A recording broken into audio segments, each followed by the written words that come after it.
Imagine a society so wealthy and advanced that it defied the limits of the ancient world. Then, in a single, terrifying day and night, the earth violently split open, and millions of lives were swallowed by the sea. This lost empire was said to be located somewhere far beyond the Pillars of Hercules, the area we now call the Strait of Gibraltar.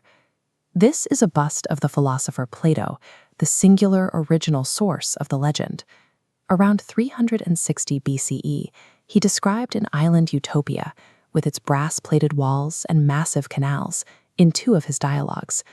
For thousands of years, most scholars wrote the account off as pure philosophical fiction. They saw it as a cautionary tale about the dangers of human pride and greed. Then, in the late 19th century, an archaeologist followed descriptions in ancient texts and excavated the physical ruins of Troy. A city once dismissed as a fairy tale was suddenly a tangible, buried reality. If Troy was a physical reality, then a very real cataclysm may have served as the inspiration for the story of Atlantis. In 1882, a writer named Ignatius Donnelly sparked a widespread frenzy. He published a book arguing that Atlantis was a literal continent in the mid-Atlantic, and that fleeing survivors seeded every major ancient civilization with the knowledge of language and agriculture.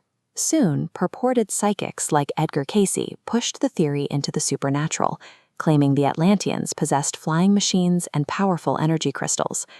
Others looked to ruins swallowed by the Bermuda Triangle, or pointed out massive circular geological formations in the Sahara Desert, speculating that the city's remains were still visible. Real science tells us that massive land masses like Greater Adria and Zealandia do actually sink beneath the ocean, but geologists know this process takes millions of years, not a single day.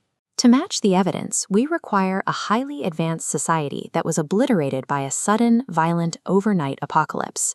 We don't need to scour the impossible depths of the Atlantic Ocean to find this match. We just need to look at the Mediterranean Sea. Long before classical Greece, Europe's first great civilization thrived on the islands of Crete and Thera. They were known as the Minoans. They constructed massive multi-story palaces featuring intricate plumbing systems and radiant frescoes, matching Plato's descriptions of a highly engineered society.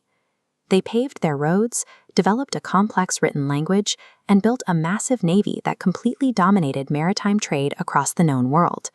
It was a culture defined by staggering wealth, entertaining themselves with a dangerous sport where unarmed athletes would leap over charging bulls. The massive physical footprint of their vast agricultural storage and stone architecture reveals a highly advanced society operating at peak efficiency. In every measurable way, this peaceful empire was the real-world equivalent of the utopia Plato described. And then, around 1600 BCE, the apocalypse finally arrived.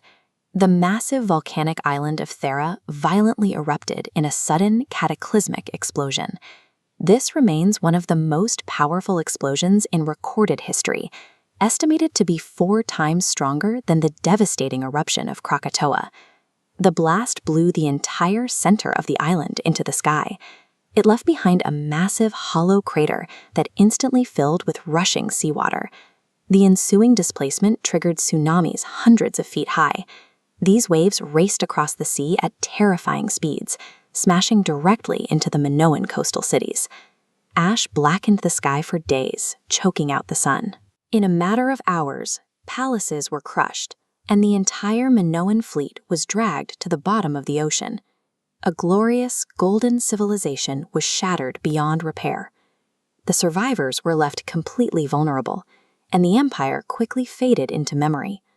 Traumatized refugees and coastal traders fled the destruction, carrying stories of a great maritime empire swallowed by the sea almost overnight, and delivered the accounts to Egyptian priests. Those eyewitness accounts were meticulously written down and preserved in temple archives, echoing through the generations. This is a bust of the Greek statesman Solon. Centuries later, he traveled to Egypt, where he likely heard these very historical records firsthand. But historical truth is fragile. When stories rely on human memory and are translated across different languages and entire eras, details distort. This illustrates a mistranslation in the ancient Egyptian numerical system. A symbol meaning 100 was mistranslated as 1000. Because of that mistake, the destruction of Thera, 900 years before Plato, became 9,000 years, magnifying a regional island into a massive continent. Plato, a master storyteller, took this distorted historical memory and deliberately shaped it into his political allegory, relocating the doomed island to uncharted waters. Atlantis remains the haunting, distorted memory of a very real, horrific tragedy. The story endures because it strikes at a deep, primal fear. It reminds us that no matter how advanced or powerful a civilization becomes, in a single day and a single night, everything we have built can simply be washed away.